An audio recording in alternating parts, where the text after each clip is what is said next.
Hij had mal gehört, wann wer sagt, oder vielleicht hast du es selbst gesagt, kann mir meist doodgegrühlt.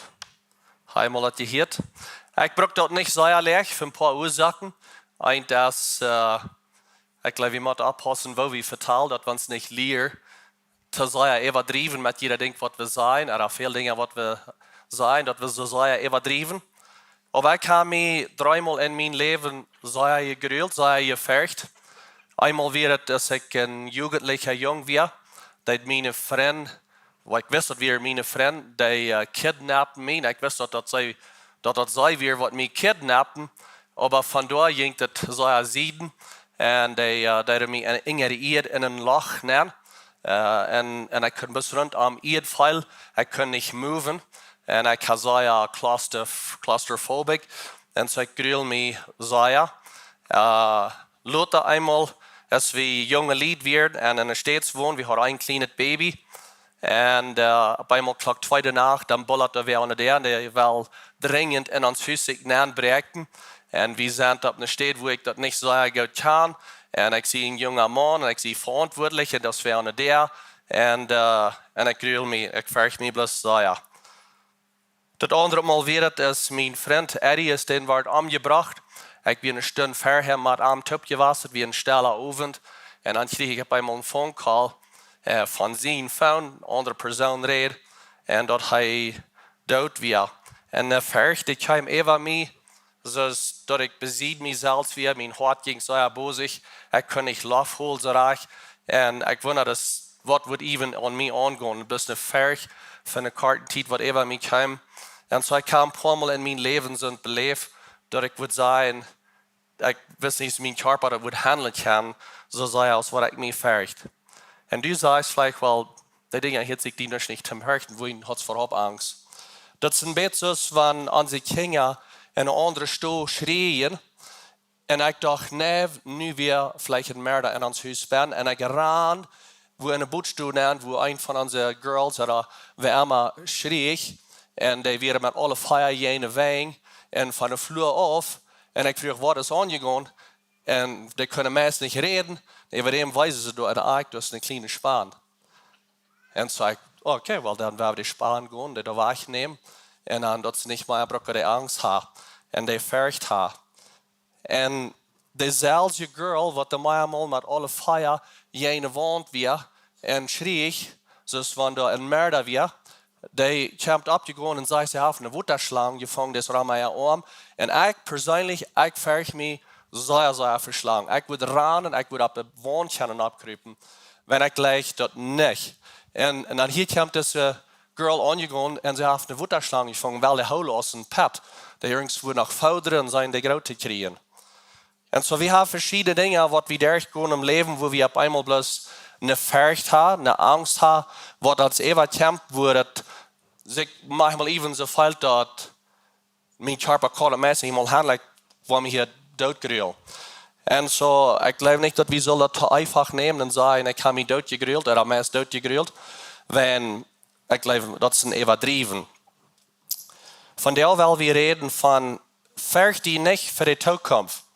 Fercht die nicht für die Tookunft. Ich glaube, das ist die Baseline, würde ich sagen. Das ist, wo das anfängt, wo unsere Fercht anfängt. Die ganze meiste Zeit, wenn die Dinge sind in uns Leben, wo wir von Angst haben, wo wir uns fürchten, das ist die Tookunft. Und ich habe eben gedacht, dass wirklich erst dort nicht die Tookunft. Wenn die Tookunft weiß wie nicht, was da wird kommen.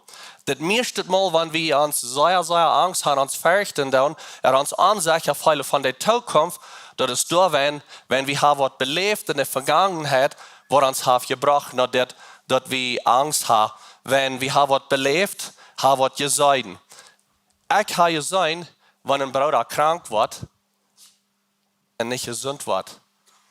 Und dann, wenn ich selbst auf einmal mir anfange, schlecht zu fallen, dann denke ich an, was da passiert ist und dann, wenn ich was in der Zukunft sein.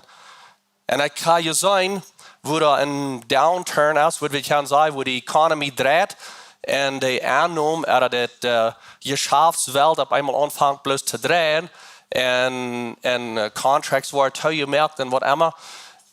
Und so ich habe das gesehen En dan wanneer op eenmaal de dollarprijs rauf gaat en de kornprijs rauf oder sommige dingen naar huis gaan, dan vangt hij aan te wonderen wat het waar als ons dat doen, wo dat op eenmaal over de ganze economie een beetje raufdreht. Verschiedene Dinge sind da, wo wir manchmal even checken doen, wenn wir in der Zukunft checken, aber wirklich hat das zu tun mit was wir in der Vergangenheit belebt haben. Wenn wir denken an die Zukunft, das haben wir nicht gewusst. Und da wenn neue Dinge im Leben abkommen, was wir noch nicht euer belebt haben, dann haben wir ein bisschen Angst oder wir haben Fercht und wundern, wo wird das sein? Wo wird das sein mit der neuen Arbeit? Wo wird das sein auf der neuen Stadt, wo wir handtragen? Wo wird das Haus sein? Wo wird das alles sein? Und das kommt darauf an, dass wir uns fürchten für Dinge für die Zukunft, wo wir nicht gerne mehr tun. Vielleicht ist das verschiedenste Probleme, die da abkommen. Und vielmal ist das either financially oder irgendwas, was wir zu tun haben mit unserer Gesundheit oder einer Krankheit, wo wir wundern, was zukommt oder was tun in der Zukunft. Ein Ding, was wir auch manchmal vielleicht eben haben, ist wundern, wo würde es sein, wenn wir auf einmal nein sind für irgendeine Ursache. Vielleicht ein Verhältnis, ein Relationship oder ein paar Lied oder was immer das ist. Nüsse doch alle fein, was tun, wenn das auf einmal nicht was sein. Und wir fürchten uns für die Zukunft. Und wir sollen aber nicht. Wir sollen nicht uns fürchten für die Zukunft. Ich habe later Zeit ein Buch gelesen und das nennt sich The Fear Virus. Das ist von Pastor Ed Young. Er schreibt das Buch kurz nach der Covid-Zeit. Wenn ihr das lesen, es ist auf Englisch, kann das wirklich lesen, kann ihr das draufholen, ihr das kaufen, wenn ihr will. Und das Buch lesen, das hat sehr wenig mit zu tun mit der ganzen Covid-Ding, aber er nennt das The Fear Virus, wenn die Angst, dass ein Virus, was er nennt, und will uns Leben regieren. Und wenn wir nicht abpassen, dann das Angst oder Furcht ans Leben regieren. Und so das ist ein gutes Buch zu lesen in dieser Zeit, in das Jahr, wo uns wird als Furcht nicht, wo kann ich ein Leben leben, was an Gott gefokust und dass wir eine Gottesfurcht haben und steht, dass wir eine Furcht haben, was uns in Verdorben bringt. Psalm 91, Vers 1, der sagt es das. Wer bei den Allerhöchsten am Schilling wohnt, wird sich bei den Allmächtigen am Schatten verheven. Der wird zu dem Herrn sein. Du bist meine Zuflucht und meine versicherte Stadt. Mein Gott, ab den ich mich verlot. Das wer hier, wer bei den Allerhöchsten am Schilling wohnt, das sind eigentlich die. Wenn wir haben Jesus angenommen, das wer wir sind, und wir sollen uns ab Arm verloten. Du bist meine Zuflucht. Das ist, wo ich kann gehen, du bist der, ab wem ich mich verlot. Und so ich sage, wir haben vielleicht alle verschiedenste Angsten oder Furchten, was wir alle was mal beleben. Und some von denen sind bloß eine Gefeilung von Furcht. Ich glaube, manchmal feilen wir vielleicht an Sachen oder feilen mit Angst. Und aber das ist ein Unterschied von, dass wir feilen, eine Furcht ist, dass wir in der Furcht leben dürfen. Wir wollen nicht dabei uns die Doel in der Furcht leben und anfangen zu leben, was dann? Und was dann? Und die Zukunft und was dann? Und was dann? Und dort fängt an zu drehen und dann regiert dort ans Leben. Furcht ist wirklich eine falsche Abweis von was so Unterschied ist, was die Wahrheit ist. Das ist, was Furcht ist. Furcht ist ein bisschen, wenn da noch anweist, anscheinend die Wahrheit zu sein. Auf Englisch würde wir sagen, false evidence appearing real. Das ist, was Furcht ist. Und wenn wir da anfangen zu drehen, das scheint meistens, wenn das Wahrheit ist, oder das sieht meistens dort fängt uns an Sorge zu geben, und Furcht, dort fängt uns Leben an zu regieren, und das ist nicht, was Gott hat für uns. Gott hat uns nicht ein Yes, je von Furcht, er hat uns ein Yes, je von Frieden. Und Jesus, der handelt mit diesem Subject, mit diesem Thema, ist er auf das Erding. Und er sagt in Matthäus 6, 25, er sagt, dein sei ich und sagt, es merkt nicht Sorgen am jüden Leben. Aber was ihr eten oder trinken soll, und nicht am jüden Körper, was ihr antragen soll. Ist das Leben nicht mehr aus Eten und der Körper nicht mehr aus einer Kleidung? Und so Jesus, der sagt, dass Sorgen soll keine Stadt haben in uns Hort. Das soll einfach nicht eine Stadt haben in uns Hort. Sorgt nicht um diese Dinge. Na, wie würde vielleicht sagen, weil ich sorge mich nicht um das Eten. Ich sehe nicht besorgt um das Eten. Und wir leben in einer Zeit, wo wir nicht besorgt sind, um was wir zum Mittag haben. wir haben alle so viel Tod, dass wir wenigstens für eine gewisse Zeit, dass wir eten haben, dass wir nicht brücken sorgen am Eten. Nou, ich glaube, wir gehen alle durch eine Zeit, wo wir noch mal wundern, wo wird meine Annahme sein, wo wird meine Annahme vielleicht diesen Monat sein, wo wird meine Annahme das Jahr sein, aber wir sorgen wirklich nicht am Eten. Er sagt, wir sollen nicht sorgen am Eten, was wir wollen eten für die nächsten Zeit. Und auch nicht am Körper, was wir wollen an unseren Körper. Na, ich glaube, dass wir sollen danach trachten, dass wir einen gesunden Körper haben, dass wir sollen weise sein. Und wir können dann Teil selbst zu unserem Körper tun, damit wir gesund bleiben und dass wir einen guten Körper haben. Wir können nicht alles einmal verbieten, aber wir können uns Part tun. Wir können auch ein Part tun, dass wir angenehm sind, dass wir uns angenehm antragen, unsere Kleidung. Er sagt, das Leben ist nicht bloß Kleidung, und das soll nicht dazu sein, aber wir können uns angenehm antragen und brauchen da nicht besorgt sein, was sind das so eine Dinge. Da wird eine Studie getan, ein Studium wird gemerkt, und die sehen, dass 25% von den Dingen, wo Menschen sich sorgen, die passieren niemals. Und ich glaube, wenn du selbst nach dein Leben kicken und du wirst sagen, die Zeit, wo ich immer so besorgt sehe, was, vielmal sind die nicht passiert. 15% von der Zeit, was wirklich, die Dinge, wo sie gedacht haben, was vielleicht in Erfahrung ginge auf irgendeinen Weg, die Menschen sehen, dass sie haben eigentlich das ganz besser verhandelt und besser da können mit umgehen mit das Ding, wo sie gesorgt haben und haben eigentlich da was von gelernt, haben eine gute Lektion gelernt, mit dem da durchgehen. Und so, ich habe das selbst belebt in meinem Leben. Ich habe mich so gesorgt, die ganze Nacht, wo will ich das tun und wo will ich, was wird das sein, was will ich sein, und was das wird sein, und was ich über das sein. Und ich habe mich gesorgt und getan. Und jetzt die Sonne ab, nächsten Tag zum Morgen ist Traffic, diese Person, was ich mit vertelle, und dann ist es ganz anders. Der hat eine ganz andere Einstellung, der redet von, da hat sich alle ganz gedreht.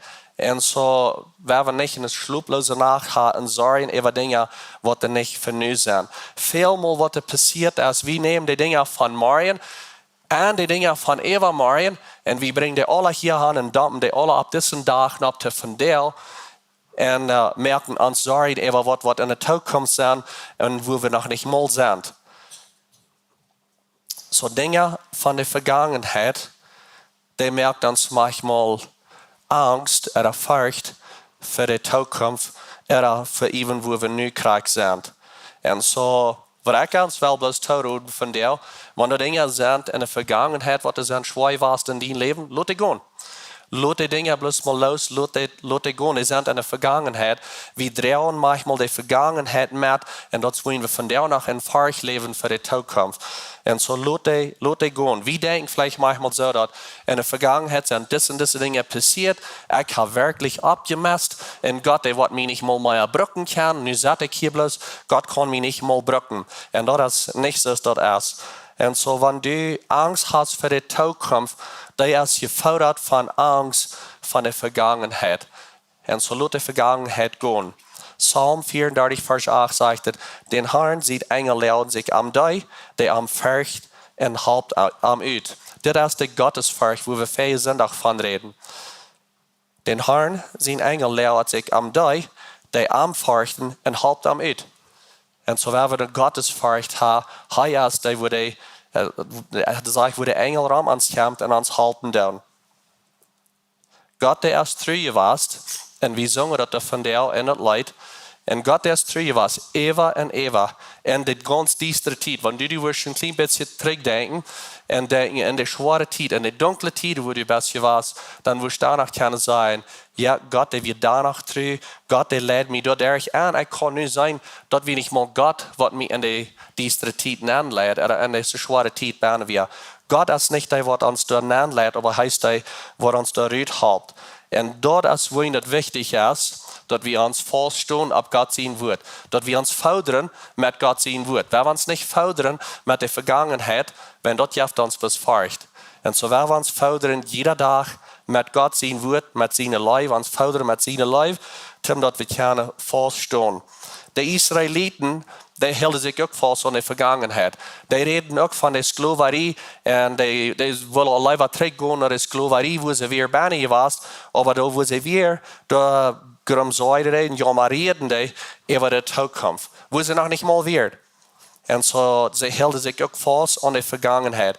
En God bewijst zich eeuwig en eeuwig ook tegen de Israëlieten en haalt die eruit. In 2 Mose 14, da sagt es dit. En Moses zei tot het volk, hab nicht Angst, blijf standhaft, en je wordt zijn waar de Heer junt van jou naar raden wordt. En de Egypten, die je nu nog zijn, waar je niet waren zijn. Niemals. De Heer zelfs wordt voor jullie strijden. Blijf maar ganz ruhig. En dit is een woord wat ik wil geven voor u. Blijf plus ganz ruhig. De Heer die wordt voor jullie strijden. Dus hab nicht Angst. Hab nicht Fercht, wenn Gott selbst wordt voor jullie strijden. Ik weet niet wie van jullie allemaal was in een situatie was waar een vriend heeft voor jullie opgestaan en heeft voor jullie gestreden. Als allemaal weer in jullie leven weer als een gestapt en heeft gezegd, no. Dat is niet zoals dat met Jacob is. Dit is zoals het met hem is. Heeft gezegd, nou wacht maar bij. Ik neem me de schuld op. Dat is niet Jacob zijn schuld. Ik wil me die opnemen.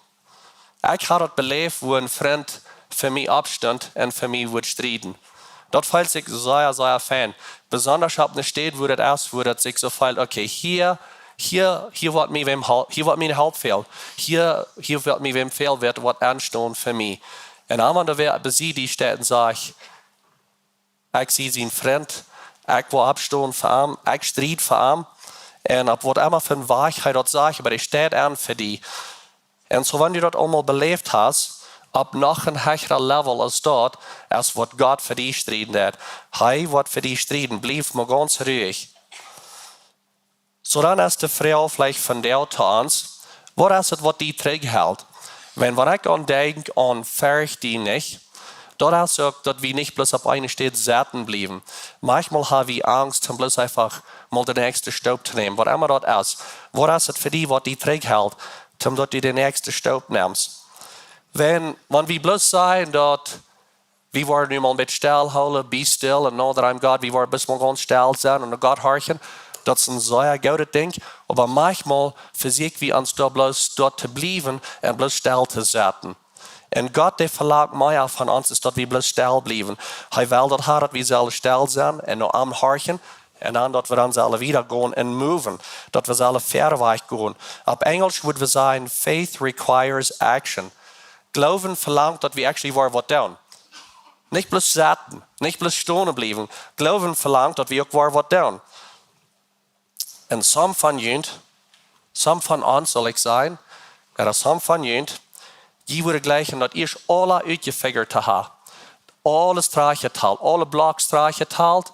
Wanneer ik dat eerst alle zijn kan, dan wil ik weer moven. En dat is werkelijk niet zoals dat schaf. We kunnen ons dat niet alle uitfiguren. Some van jullie zijn niet bevrijd, want je kan dat nog niet alle jullie dat uitfiguren. Some van jullie hebben nog niet een nieuwe arbeid aangevangen, want je leven in Forcht, want je hebt dat nog niet alle even getaald. Wat dat wat zijn, wanneer je op eenmaal weer een nieuwe arbeid doen, een nieuwe ding aanvangen, een nieuwe ding planten op je stapel, een nieuwe akkerie aanvangen. Of vielleicht even in een ministry. Voor God schaffen, ze zijn dingen, God heeft al gezegd, go doe dat, maar ik kan het nog niet ganz zijn, ik wil me dat eerst alle ganz uitgefigured hebben. En dan wil ik moven. Vielleicht een nieuwe geschäft aanvangen. God heeft verlangt dat we best mal einfach de nächste stap nemen. Wanneer hij heeft ons gereed, dan, zoals Fernando al zei, wanneer de Heilige Geest redt, dan werden we de nächste stap nemen. We best mal verder weg gaan, want dat is God kan met ons schaffen. Veelmaal, wat God ons plus wijzen, wat ons nu krijgt veel te weten. Wat we nu veel te zijn. Later wordt ons meer wijzen. Zo vang plus mal aan te moven. Wat is het wat die terughoudt, dat u nog niet verder weg is? Wanneer dat was doen, wat God van die vraagt, dan was u den zegen krijgen van hem, wat hij heeft voor die, even wanneer u verder weg is. Zo wel plus mal je focus zijn en concentreerd op wat deed God van jou. Wat verlangt God van jou, van mij? Wat wil hij dat ik zal van jou doen? In 2 Mose 14, vers 15, daar zegt het is dit. De Heer zei te Moses, waarom roept je mij? Zo dat zegt mij zoveel, dat hij heel veel eier dat valt gereed, maar hij zegt, waarom roept je mij? Zij te de Israëlieten, zij zullen ver weg gaan. bloß mal verder gehen. Vers 16 sagt het, heeft den stok de heg, strijkt die heng even dat water dat wordt uit nein gaan en je wordt kan er derg gaan. Waarom roopt je mij? Ik geloof hij heeft al eier gezegd dat ze zullen verder gaan en Europa zal waarom nog help. En ik geloof zo is het mij allemaal met ons ook. Ik vind allemaal, als God niet nog mij allemaal te ons ook zegt, wat zo vraagt u waren? Ik ga al gezegd, zo fang mal aan te moven. Neem de nächste stap. Ik wil met die zijn. God die zegt, bloß fang aan te moven. Hier dat met jou maar eer. En vertrouw op mij. En zo, kijk aan die leven. Wat is het? Dat je kost bis de nächste stap nemen. De nächste stap im Glauben. Wenn du kost het nog niet alle zijn, maar du kost een part van dat zijn. En zo, God die kan meer met ons doen, wanneer we aanvangen te gaan, wanneer we moven. Wanneer we stilhouden, kan hij ons zoveel doen met ons. Maar wanneer we eenmaal aanvangen te moven, dan kan hij ons aanvangen terug te wengen. Krijg je het met een kwa. Dat stiererie, dat zwaar te wengen. Maar wanneer we eenmaal aanvangen te moven, dan is het leicht te stieren. En zo is het met ons ook. God wil dat we zullen moven. Psalm 119, vers 5 zegt, het dien wordt als een lamp met een weg te wijzen en ook een licht met een stich te bedagen. Deze lamp die dag plus krijgt ramen aan. Vielleicht is het de eerste, nächste 2 oder 3 stappen wat we zullen nemen, aber du is al licht, zo werden we plus verder weg gaan. Wanneer we je focus zijn op de duisternis, op de dingen wat we niet zijn kunnen, dat wordt meest voor zoiets zijn dat we zoveel Fercht hebben, dat we plus kwijt kunnen wieder gaan. Zo werden we in dit licht wat we al zijn kunnen, plus verder weg gaan. Nog een grote ding waar we angst voor hebben, of Fercht hebben, wanneer we aan de toekomst denken, dat is de dood. Wanneer we hier van dood, dat is een beetje de Fercht wat de universal is. Jeder denkt even, nou wat wordt het zijn? En aber we brauchen niet angst hebben over dat. Ik weet dat God die controleert mijn leven. En ik weet, ik kan sommige dingen doen, omdat ik kan gezonder zijn en vielleicht exercisen en je nog sloop hebben. Al deze dingen. Maar we wonderen daarna, wat wordt het zijn? Wanneer de dood op eenmaal bij aan de is, wordt het bij mij wordt zijn. En ik weet, we willen niet, wie gleich een goede boodschap te horen aan dood. En ik word ook niet lang van dit verteld, maar ik weet dat wanneer we aan dood denken, dat kan een Fercht geven. En aber er is ook een weg waar we kunnen aan dit aankijken, dat we niet brauchen een Fercht hebben. Wanneer mensen sterven, dan veelmaal brauchen we niet mal dat woord dat die gestorven zijn of dat die dood zijn. Dan zeggen we al andere interessante dingen, om dat merken beter hier is wat het werkelijk is.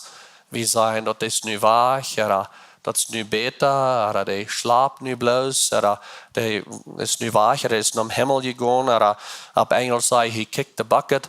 Wat immer het is, wie fysiek dat merken zo hier, dat het niet zo slecht hier, dat hij gestorven is. Maar het interessante ding is, wanneer we naar de statuten kijken van wer aller sterft, dat is eind uit einer. Een andere weer, dat is 100% kans dat we sterven worden, unless Jezus die wordt eier komt, ons hieruit holt, dat we niet sterven. Dat is ook een gelegenheid, een kans voor dat. Maar wanneer we angst hebben voor den dood, dat kan ons ganz kreblich merken, so zu sein, dat we niet klar denken kunnen. En dat is niet wat God wil hebben, dat we zullen leven. God wil hebben, we zullen een leven verarm, volop hier, dat we een onderscheid merken en niet leven in angst, dat we worden, wanneer we worden sterven, dat we worden dood zijn. En zo, wanneer we kijken naar Jezus zijn leven, en dat hij starf voor ons, Pastor John deed een wondervolle arbeid in vrijdag en zondag even Oosteren vertaald van wat Jezus had gedaan voor ons aan kruis. En wanneer we kijken wat Jezus heeft gedaan en dat werkelijk verstaan kan, wat dat meint dat Jezus is opgestaan van dood en dat we ook weer leven, na dit leven, dat geeft einfach een zeer grote hoopning en we brauchen niet angst hebben en in een Fercht leven verstorven. Nou, wat passiert na dem wat een mens gestorven is? Ik weet ook niet. Ik weet plus zoveel dat de adem daar is weg en dat de körper wat we zijn kan, dat is weg, dat is dood. En ik geloof, ons jes wat je transport wordt we vielleicht gaan, dan eeuwig door zijn bij God, wanneer we Jezus kan, würde ich gerne sagen, een trip naar de jeenwoord van God. En aber krijg zuerst ook de andere zijde van dat, die werden Jezus niet kent, die wordt voor immer getrennt zijn van God. Voor ons eeuwigheid wordt getrennt zijn van God. Die wordt getrennt zijn van God zijn leven, van de mensen wat hij kent. Dat wordt einfach bis allein zijn. Aber voor ons, wat Jezus kan, wer wir sind, wat wir weten van wer wir sind, wir wollen einfach bloß existieren. Für uns selbst, wir wollen existieren, nur das Leben. Apostelgeschichte 24, da sagt er, ich habe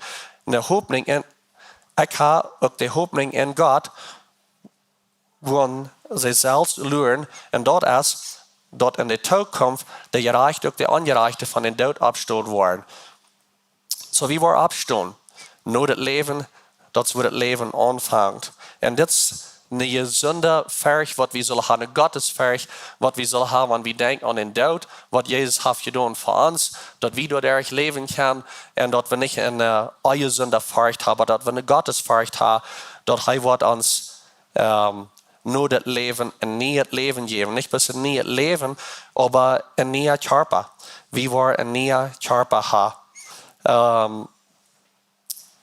Hebräer 9, Vers 28 sagt es, so wird auch Christus einmal geopfert, viele Menschen ihre Sünden wahrzunehmen. Bis sie ein zweites Mal kommen, wird er nicht, wenn ihre Sünden wahrnehmen kommen, aber die zu raten, die noch am luren. Und so ich lure für ihn. Ich lure für ihn. Ich sehe hier, ich sehe rein, wenn er wird kommen, um dort uns wat raden en dan ziet deze wereld uitraden. So Fercht als wat ons brengt en Vergebung als wat ons vrij maakt. Johannes 1 vers 12 sagt dat op alle die am opnemen en in zijn naam geloven, je voor de macht Gottes Kinder te worden. So haben wir wahrlich aufgemerkt, dass wir keine Arm annehmen und wir brauchen nicht Angst haben vor den Tod, wir brauchen nicht Angst haben vor der Ewigkeit. Wir können in das Leben einfach bloß leben und einen Schein gehen haben, voll ableben, ohne Angst, even wenn wir weiter, dass der Tod kommt. Wenn der Tod ist, wo wir ein neues Leben anfangen, ein neuer Körper. 1. Korinther sagt, dass so, wird auch sein, dass der Tod ist abstehen, der Körper, der gesagt wird, wird vergehen, aber der vom Tod abstehen, wird bestehen. So wie wir einen neuen Körper haben. Ich weiß, dass some für die jungen Menschen, die sagen, well, was dort? Die haben einen gesunder, starker Körper. Wenn ein Körper ein bisschen älter wird, wenn ich so viel älter du wirst, dann fängst du an zu wundern, wie lange wird mein Körper aushalten? Mir fehlt das an einen neuen Körper. Und so, für die, die nicht glauben, dann, für die, die nicht Jesus angenommen, ist das nicht gute News. Für die, die nicht Jesus angenommen, die wollen getrennt sein von Gott, getrennt von seinem Leib, von allem, wem sie kann. Und dahin ist es wichtig, dass wir Jesus annehmen, im Glauben, dass wir den Staub nehmen und Jesus annehmen, dass wir den Staub nehmen. So was soll wir tun, wenn wir denken an die Angst vor den Tod, die Angst vor der Tookunft?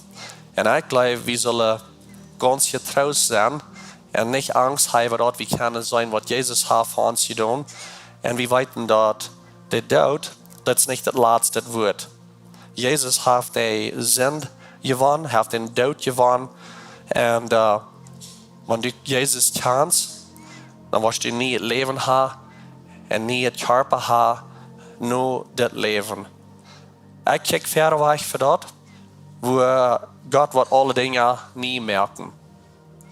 Ich kijk verder weg, wo er alle Dinge, die reich sind, wird reich merken. Ich glaube, wir sind nur an der Zeit nu, als was wir jemals sind gewesen. Gestern habe ich das Botschaft einmal übergehängt, meine Notes übergehängt und mir das durchdacht. Dann kriege ich Notifications an mein Phone, dass Iran hat angefangen zu kriegen gegen Israel. Iran hat für die letzten 3 Jahre ein großer Hass gehabt gegen Israel. Zum Beispiel ein Pressure Cooker, was da ein Teil Dom hat, was da bis so sieht, dass das irgendeine Minute opblazen. Gisteren vangen die aan te krijgen. Dus krijg in de wereld, er wordt allemaal krijg zijn en rumors of war. Maar ik geloof in die tijd waar we nu leven, dat is een zeer bijzondere tijd. Ik geloof dat is een tijd waar hindernissen wat geven. Ik geloof dat grote dingen kunnen passeren kunnen zijn. Dat een van de grootste kriegen in de Midden-Oosten is wat er aanvangt in deze tijd. En maar we brauchen nicht Angst haben für die Tookunft. Wir brauchen nicht Angst haben für die Tookunft, wenn wir haben Jesus, er ist unsere Zuflucht, wir können noch ankommen, er wird uns durchdrehen. Das sage ich nicht, dass das nicht schwere Zeiten sind in uns Leben. Aber uns ist wichtig, dass wir Gott sein Wort haben, dass wir haben angenommen, Gott sein Wort jeder Tag feiden und dass wir nicht Angst haben für die Tookunft. Nicht Angst haben für die Tookunft, wenn das sehen wir nachher nicht. Aber Gott, der ist da, er hält die Tookunft in seine Hände. Und so werden wir bis getraut sein und verweicht gehen und nicht in Angst leben. So fürcht die nicht. Fürcht die nicht für die Tookunft. Ich glaube, die Tookunft ist da für uns als Christen. War das schwere Zeiten sein? Ja, da war schwere Zeiten sein. Aber die Tookunft ist da für mich und für die, wenn wir verweicht kicken. Gott, Dankeschön für dein Wort. Dankeschön, dass wir nicht Angst haben für die Tookunft. Wir brauchen nicht Angst haben und wundern, was dann, oder was wird passieren, oder was dann, wenn ich sterbe. Dankeschön, Jesus, dass du uns gerettet hast, dass du uns ein neues Leben hast, in Christus hier. Aber Dankeschön auch, was dein Plan ist, was du hast für uns, dass nur das Leben, dass du uns was neues Körper und ein neues Leben geben. Was du für einmal wird bleiben. Gott, wir loben dich und wir danken dir, dass du die Tookunft hältst. Dass wir nicht brauchen eine Fercht haben dort. Help uns, dass wir jeden Tag können leben und gefordert werden von deinem Wort, nicht von der Vergangenheit, von Dingen, die wir tun, aber dass wir können das freie Leben leben und mutig verweichen in der Tookunft nehmen, wenn das wo du bist und du warst uns leid und du warst uns heil. Dankeschön, Jesus dafür. Amen.